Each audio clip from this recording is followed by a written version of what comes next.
The all-new weapon crafting system in D2 is not new player friendly. In fact, Bungie actually had to tweet out a guide that they put together in order to better explain it because it's kind of complicated. I'm sure there are other YouTuber guides out there by now on weapon crafting. Every time a major game expansion drops, it's always kind of a race for first to make the new content, and you know what? I totally get that. But this is my guide. I'm going to take you through absolutely everything regarding weapon crafting, and by the end of the video, I assure you, you'll be in the know and much more confident about crafting in Witch Queen. But real quick, I gotta ask, do you know about Prime Gaming? It's free with your Prime membership, which a lot of you out there probably have already. You can get exclusive in-game content every month for over 30 titles, including PC games you can keep for free. On top of that, you get a free Twitch subscription for your favorite streamer. Probably a good time to mention that I stream on Twitch. Wink, wink, nudge, nudge. We even got drops for Destiny 2 out here, boys. Until early March, you can hop onto Prime Gaming and grab the Pyrrhic Victory Exotic Bundle. I'm grabbing it right now while I can. Already got my accounts linked with Bungie, so I can claim the bundle, hop on over to Amanda Holiday at the tower, and boom, in-game swag acquired. Now I can drop by the Postmaster and pray to the gods of RNG that this random blueberry will get a god roll out of that new Witch Queen loot. As you can see, Prime Gaming has amazing and free offers that update every month, literally for all your favorite games. Check it out today with the link in my description to sign up for Prime Gaming and claim all of Prime's amazing offers. Do yourself a favor and level up with Prime Gaming today. All right, back to the content. Weapon crafting. Why don't we start with what weapons can you craft in the Witch Queen? I've heard a common misconception from new or returning players that I would like to clear up. The assumption is that any weapon that drops with a red ring around it is a craftable weapon. That is actually not true. While many weapons that drop with a red ring are craftable, not all of them are. Here's a very easy way to quickly check what weapons in the game are actually craftable right now. Open up your menu and tab over to Triumphs. Now head over to Patterns and Catalysts on the right-hand side of the screen right there. Here's what you're looking for. Every weapon that you can find here in each of these tabs are weapons that are currently craftable in D2. Scrolling through each page, there's not a whole lot. Bungie has mentioned, though, that in the future they'd like to add even more weapons to the crafting system, but for right now, this is what they got. Looking at my pulse rifle page, you might notice that some weapons are highlighted with a gold ring and others aren't. The gold weapons indicate what you've unlocked and are now available for you to craft. So even though the Peace of Mind rifle is something that I, in theory, can craft later on, I haven't yet unlocked the ability to do that right now.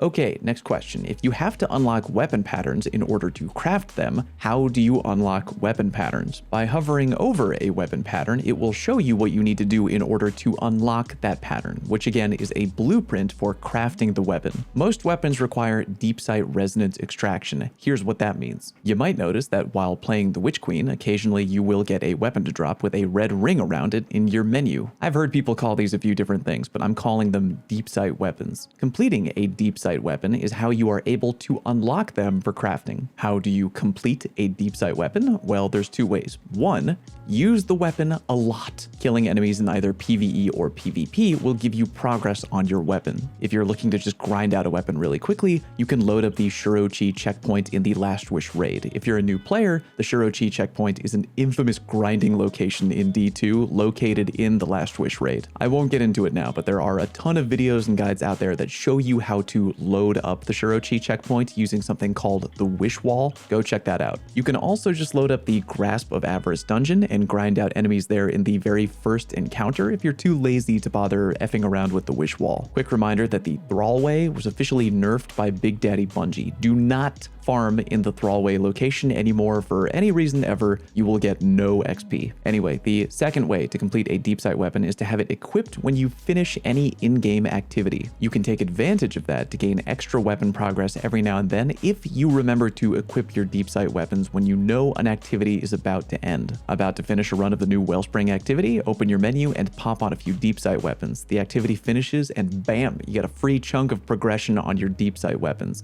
Not bad, right? Okay, when a Deepsight weapon has reached 100% progression, open it up and hover over the Deepsight icon. Go underneath that and select which of the two elements you'd like to extract. If it's your first time doing this, don't worry about picking the quote wrong element. You're going to get more Deepsight weapons to drop the more you play the game, so don't panic about, oh, which element should I extract? However, if you want a little guidance on what element you'd like to focus on for future weapon crafting, just remember that each element is tied to a particular weapon perk. Just hover over one of the weapon perks on your Deepsight Deepsight weapon and it'll tell you which element it is tied to. For example, Wellspring on my Typhon grenade launcher is tied to the mutable element, meaning if I down the line wanted to craft any weapon that I'm able to fit with the perk Wellspring, I should be prepared to spend a little mutable element in order to make that happen. Also, every time you extract element out of your completed Deepsight weapon, you will get a chunk of neutral element. More on that and all elements in a little bit, but as you can probably guess, neutral element is a currency used in pretty much all weapon crafting. When you're done extracting element out of your completed Deepsight weapon, you can either hold onto the weapon if you want to use it for any reason, or you can break it down. I usually break down those weapons if the roll isn't really good. No need to clutter up my vault more than it already is right now. Overall, there are 6 different kinds of elements involved in weapon crafting: ruinous, adroit, mutable, energetic, drowned, and neutral element. Neutral element, because you use it so frequently, has a very high cap of 8,500, meaning that your guardian can't hold any more than 8,500 neutral element in their inventory. All 5 of the other elements though have a cap of only 250, which seems really low. What's kind of annoying is that you can't check your inventory to see how much crafting material you have at any given time. Your alloys will show, more on those later, but all your elements, including neutral element, aren't shown on the inventory page. I'm gonna jump a little bit ahead here, trust me on this one, but before you craft a weapon, I want to tell you about weapon level. After you eventually craft a weapon, by using that weapon to either kill enemies, or if you're holding it when you complete an activity like before, you'll begin leveling up that weapon's level. Leveling up a weapon ain't just for showing off. The higher you get that gun's weapon level, the more neat perks you'll be able to unlock for that gun if you decide to make a new one later on. For example, let's say I wanted to craft a brand new likely suspect fusion rifle and I want it to have the perk heating up. The crafting table shows me that if I want to unlock heating up on the likely suspect, I need to get my likely suspect up to weapon level 13, meaning I gotta craft one and then go start using it a lot in order to get it up to at least level 13 so I can fit it with heating up later on. All right, now that you know what weapon level is, why don't we talk about the basics of crafting a weapon. After activating the weapon crafting station, you can either shape or reshape. Shape means you can make a brand new weapon, again, providing you have unlocked the pattern, aka the blueprint, and reshape means you can edit or modify an existing weapon that you have previously crafted at the station. Starting with shaping, let's create a fusion rifle because I already talked about one earlier, and why the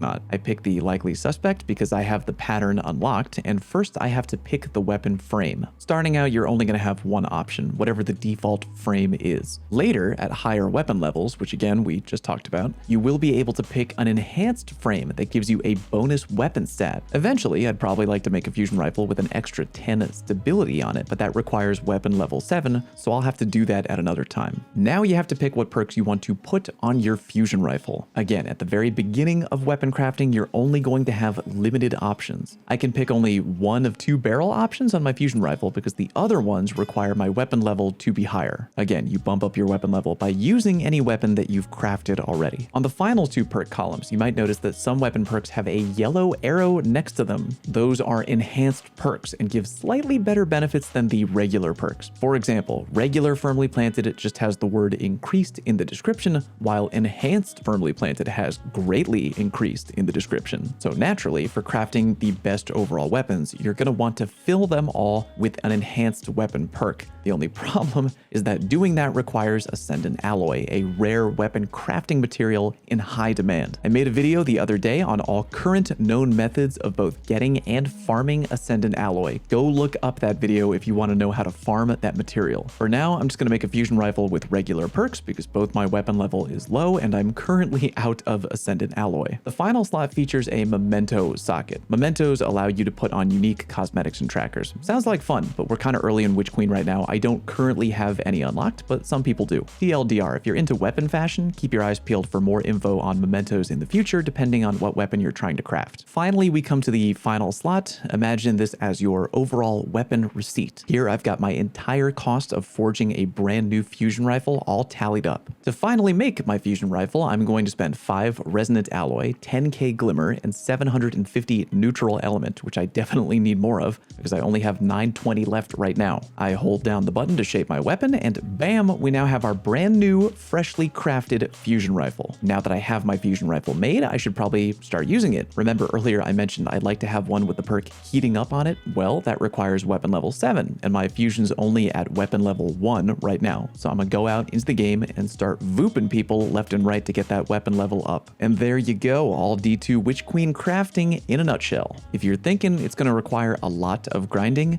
yeah, you are right about that. Grinding number 1 is getting a bunch of Deepsight, aka red ring weapons to drop, so you can use them enough in order to both unlock their pattern, so you can craft them in the future, and to be able to complete them so you can extract their elements from them for crafting. Only problem is you can't control how often Deepsight weapons drop. You kind of have to have good RNG. Grinding number 2 is once you unlock the weapon pattern and craft a weapon, you now have to use that weapon a whole bunch in order to up the weapon level, so you have access to those dank enhanced perks later on, so you can make the best possible version of that gun. The good news though is that with the system we have right now, even though it's definitely very time consuming, you can literally make your exact perfect weapon however you want it to be. That's going to open up a ton of really deadly possibilities, and I, for one, am willing to spend a stupid long time in Shuro-Chi in order to get that done. Click like on today's video if it helped you understand crafting even a little bit better, and thank you to those who do. You are literally growing my channel for free. Remember to subscribe if you're new, and I appreciate you. Thanks very much for watching, and I'll see you next time.